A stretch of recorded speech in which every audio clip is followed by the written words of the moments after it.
Be yours.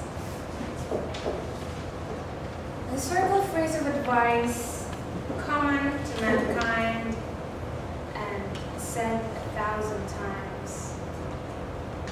But let me ask you this question. Do you actually believe that advice? Do you really agree totally when most of your elders or most of your friends advise this to you? Fellow Toastmasters, Master of Ceremonies, and welcome guests, good evening. Good evening.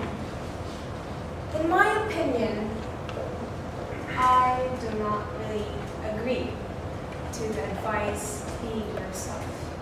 For those who have advised that to me, I don't mean to offend, but I would like to shed light and another perspective and open your minds to another way of how we could motivate other people.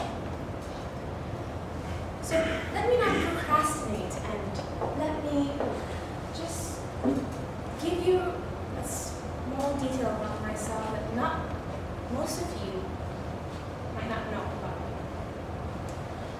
I am a person who lacks confidence. You will not see me in front of an audience, no matter how small it may be, even to 2 people or 3, that's too much for me. I would not talk to anyone. That is me. Before, not now. And during that time, I was advised by many people, be yourself, you will be fine. And the question just pops up, how? How am I supposed to be myself? Then one day, I said, enough of this, enough of hiding, enough of trying to just be in your comfort zone, try to step out of it. I gave myself a pep talk. I said, this is the time. This is the time that you have to move. And I did.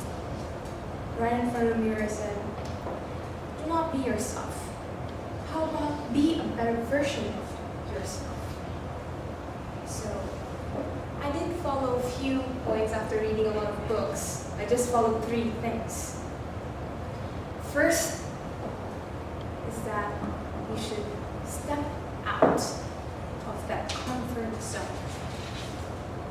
Try things that makes you uncomfortable. The more uncomfortable you get, the more you push yourself.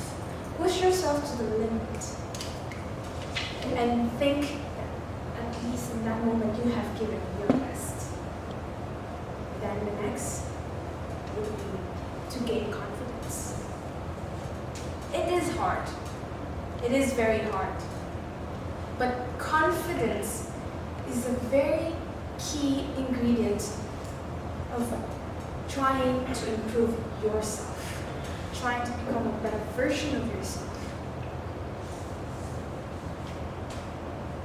It is what you think who you are that will make who you are at this very moment. If you want to become a better speaker, you have to think big. You have to think that I am a very great speaker. I can do this. I did talk to myself no matter how foolish I might be at home. I said, you can do this. With all the confidence. And then I did try. I tried joining Toastmasters. I gave my first speech. Some of you were there, and you've seen that.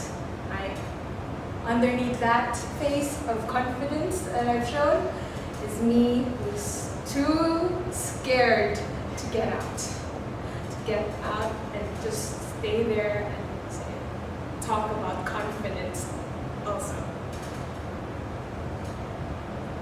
And I just realized that, okay, now I gain confidence, what's next? But to think, I have heard from people asked of their advices, what did you think when I speak in front? How did I perform?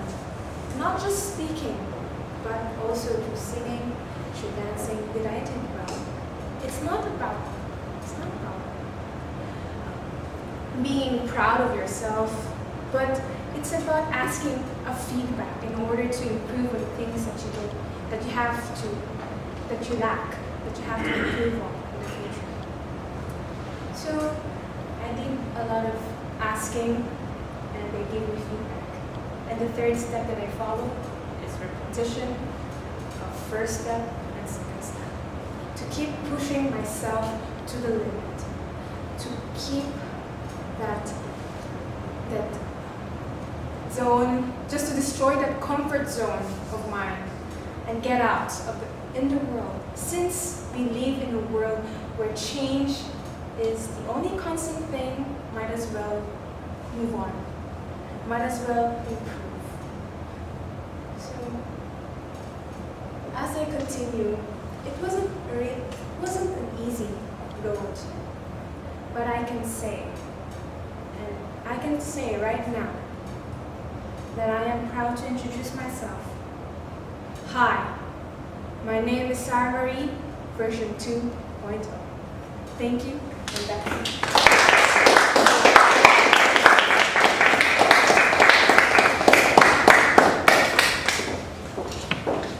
That might be the version we need to use in our Toastmasters. The next speaker I will introduce